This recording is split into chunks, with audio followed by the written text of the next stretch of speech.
Hey everyone, Nicole here, and welcome back to the show. Today we are talking about one of my favorite topics, which is management and what to do if you have a manager on your team and you're looking to be able to support them better in their role. Or maybe you're someone who doesn't have a manager on your team yet and you are the manager and you are looking to outsource that role in the near future. I just want to figure out, what does this look like? How might I need to change the way that I am running my business and change the way that I'm delegating in order to make something like this work? So first, I want to start off by talking about the differences between managing implementers on your team versus managing managers on your team. When I say implementer, what I mean is somebody who is actually doing the deliverables for your clients inside of your business.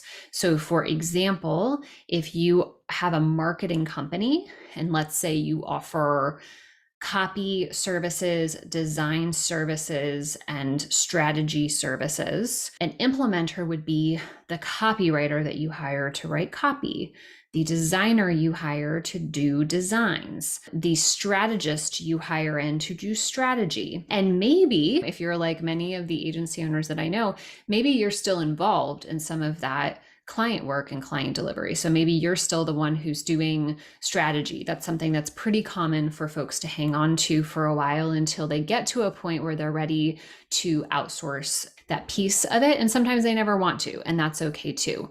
But when I talk about implementing, I mean actually doing that work.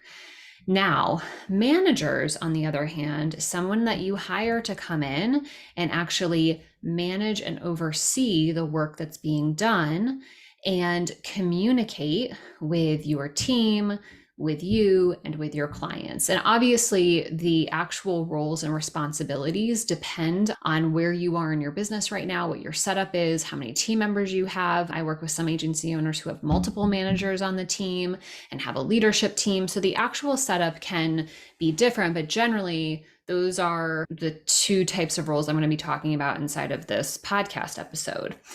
So the differences between managing implementers and managing managers is that when you're managing implementers, you are the manager. If you don't have anyone else on your team that has a manager role or responsibility, then you are the manager. And that means that you are responsible for managing your people, managing your clients, managing your team, making sure things are getting done, communicating expectations, creating project plans inside of a project management tool, assigning tasks, following up, checking in, making sure things are running smoothly.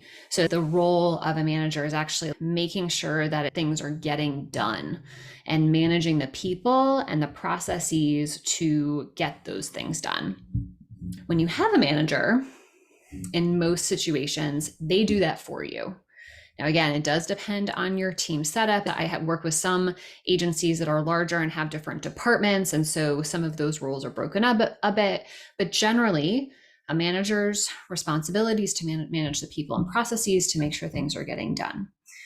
So, how do you successfully delegate management? This is something that I think is really interesting because some of you may know that I started my business as a project manager. And what I decided pretty early on was that I wanted to have a team of project managers that I managed to work with our clients on different client accounts. And after working in this role as a project manager myself, and then working with my team and seeing them in this role, I really got to see what projects that we managed worked really well from a management perspective and what projects didn't. And what I found to be true is that the projects that didn't go so well were the ones where we were only responsible for like one little piece of the puzzle.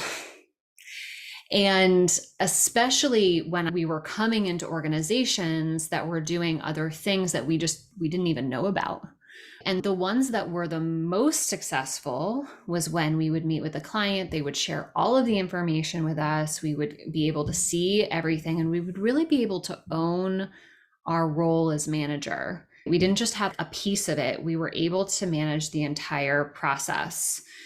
And what was interesting too is that as a agency owner, when I first started bringing in project managers, I initially wanted to hold on to the initial call with the client, and I wanted to hold on to creating the initial project plan. And then I wanted to bring in the project manager to manage the plan that I created.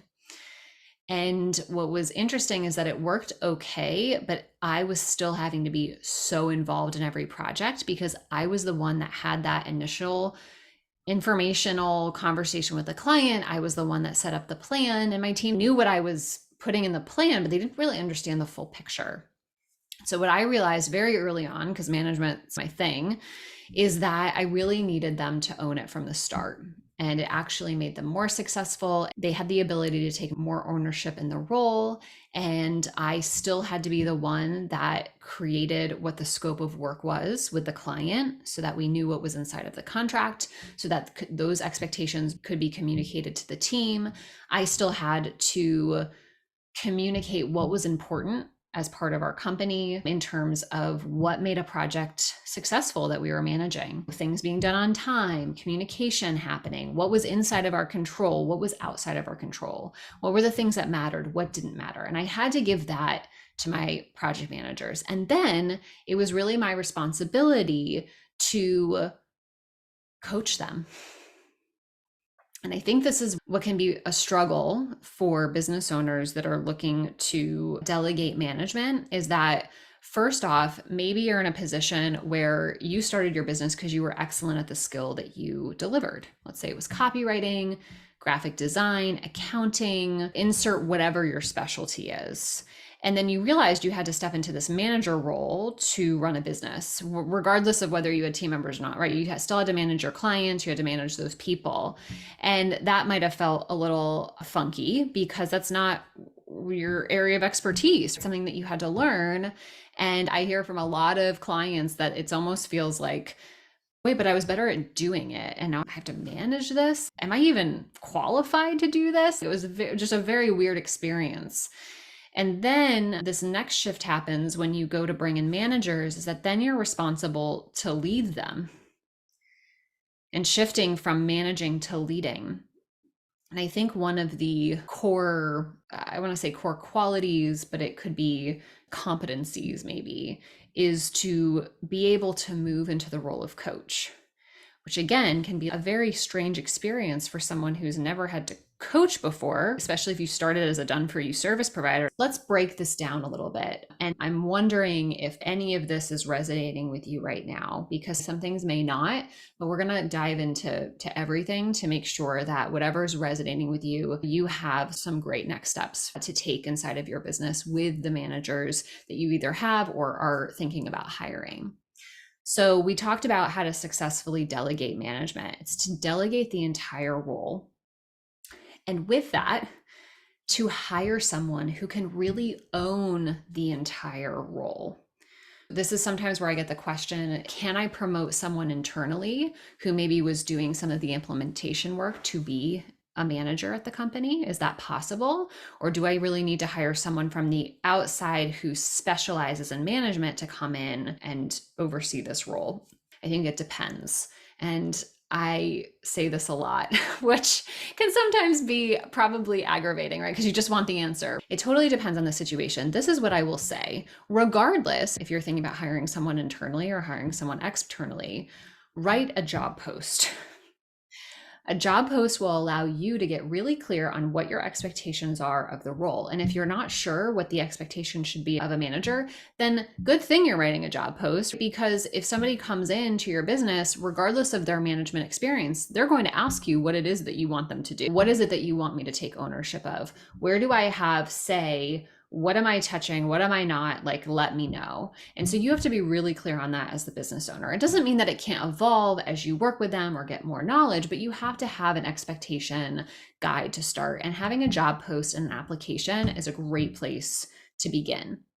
And then what I would do is I would have the person who is working with you already apply for the job. You can have conversations with them. You can see, do they have prior management experience? What are their interests? Why are they interested? But when it comes to actually seeing whether or not they would be a good fit, have them apply and see what some of their answers are. See what their experience is like. I always have what I call situational questions on applications. So you can describe an experience that you've had where you've had to manage a situation with a client or a team member, and you can write that out and then have the person share with you how they would handle it. It gives you a really good idea of how they think through things and how they would think through things as a manager and the one who is responsible for management. I think that there's no one right answer, but I think that's a really good place to start to know, okay, if I do decide to hire internally, this is what we're getting ourselves into. This is what it looks like. This is the strengths. These are what needs to be developed. Do we have the time to develop those things?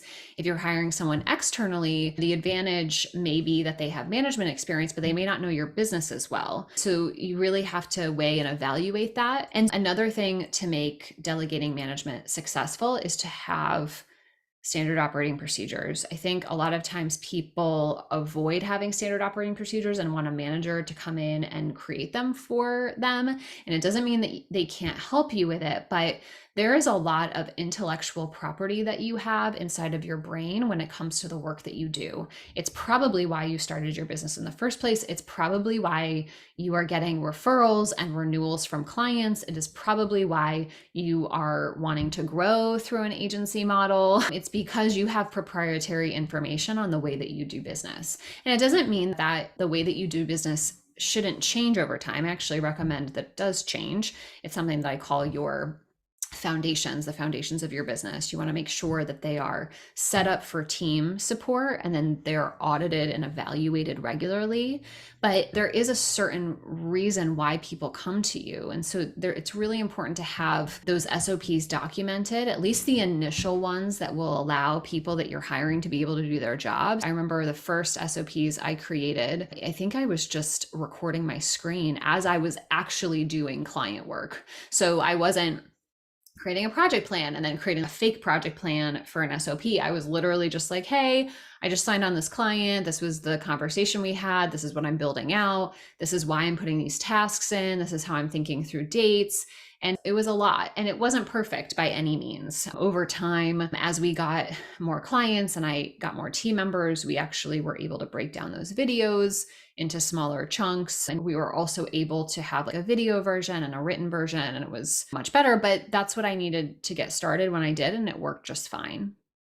The next thing I would say in making delegating management successful is teaching them how to make decisions and judgment calls, outlining what is important and what is not important so that they're able to use their brain to be able to make those decisions. I think a big thing that I hear from folks who are bringing on team members is that they replace the time that they were doing the work to time answering a lot of questions.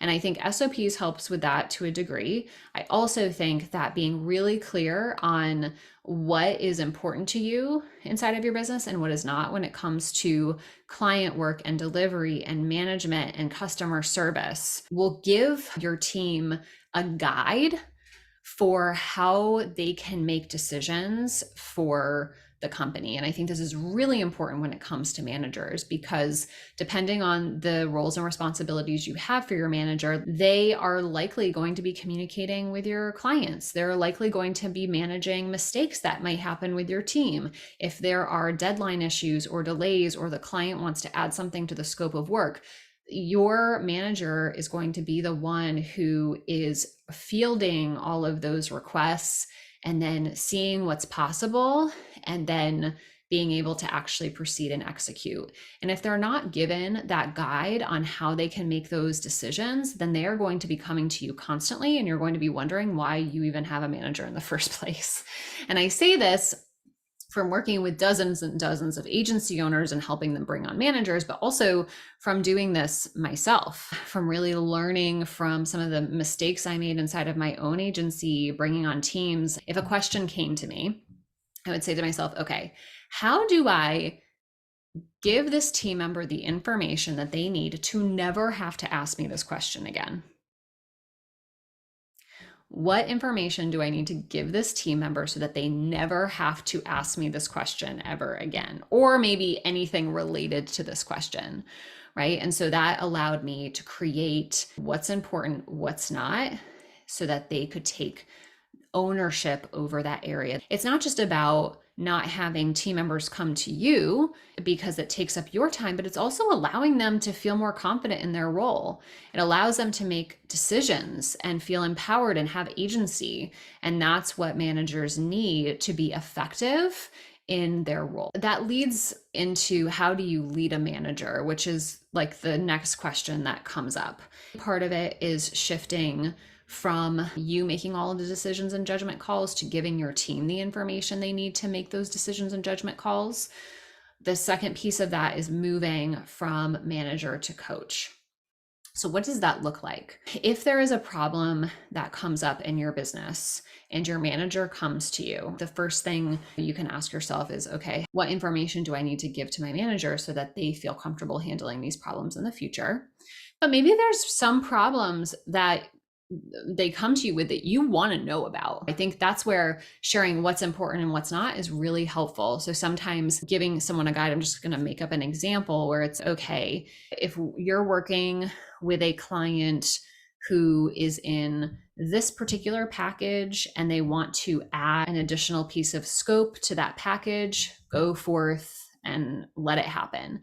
If you're working with someone who's in this particular package and they want to add something in, I need you to chat with me about it because I want to make sure that they're in the right package and that it might not need to be moved into another package. It could also be the level of problem. So it could be if a team member makes a mistake, nobody catches it, it goes to the client and somehow gets published live and they see it and have an issue and reach out to us. You might want to know about that problem. So let's say you have a team member come to you. You can start asking them some questions. And this is what great coaches do. They don't answer or solve or tell you what to do. That's not the purpose of a coach. The purpose of the coach is to ask the questions that are required for the person that they are coaching to be able to come up with their own solution of what's true to them, right? Not what they think that you want them to say, but what's actually true for them. And isn't that the whole reason why we have teams to begin with? You shouldn't be the one that's solving all of the problems. If you are, then you're probably not solving them in the best way. Because when you get different perspectives, when there's a diversity of thought and perspective and solution, that's when you're going to come up with better answers. Some questions to consider. What's going on? What's the question that you have? Let's say the client recognized we made a mistake. What is the outcome that you desire from this? What would be an ideal outcome or a few ideal outcomes? Based on that, what are two ideas that you have of solutions? I always ask team members to come to me with options of solutions, even if they think that they're not that great, because it at least starts to get the wheels spinning. And sometimes they'll recommend maybe two different solutions and you're like, sounds great. You don't even have to do much. By asking these questions and understanding their thought process, you may then even feel more comfortable with them not even coming to you with this anymore. Okay, listen, if a client recognizes that we made a mistake and they reach out to you, at first I wanted you to tell me. You don't even need to tell me anymore. If it gets to a point where maybe they're like asking for money back or making demands or I don't know, writing in all caps. We had a client that did that once and it was just like not ideal. Then you can come to me and then maybe we need to release the client or figure out a different solution. Once you understand their thought process and how they think through some of these questions, then you may feel comfortable delegating more ownership to them. If they're not quite hitting the nail on the head, or maybe some of the solutions they've come up with you're not sure about, and maybe you're also not sure about the solution either, you can identify what the priorities are. So this goes back to what's important and what's not. What are the priorities? Is it continuing to have an ideal client want to have a good experience, to feel heard? Maybe a priority is to really protect your team members and their time. what's the priorities of the situation, and then asking them what they think. Here's the result that we really need. What do you think is the right way forward? And really getting their input there. And then it might also help you co-create a solution too. So when I talk about moving from being a manager to leading and to coaching, that's what I mean. It's starting to ask better questions. Asking better questions to your team, which is going to lead to better answers and allow you to continue to be able to delegate and feel comfortable delegating ownership over the management of your business. The last question that I want to answer here that I've received in the past is, how do you help your manager grow in their role?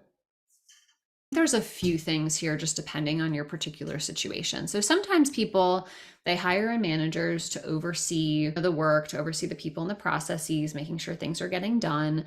But sometimes, depending on the size of the business, your manager may also be wearing other hats. And this is totally normal. It depends on the size of your business, the capacity of the person, the strengths of the person, the interest level, the values. It really depends on a lot of things. Just like you, the business owner, may be wearing multiple hats. I really don't know a small business owner that doesn't wear multiple hats, to be honest, even if they have team members, right? We all have to put on, like I put on my CEO hat, and I put on my teacher hat, and then I put on my content hat and marketing hat. And that's just the way that it is. If your manager is getting to a point where you're checking in with them and either they're at capacity, they're wanting to grow in their role, maybe your business is growing and you're trying to reorganize your organizational map, I recommend that my client give their managers a delegation assessment.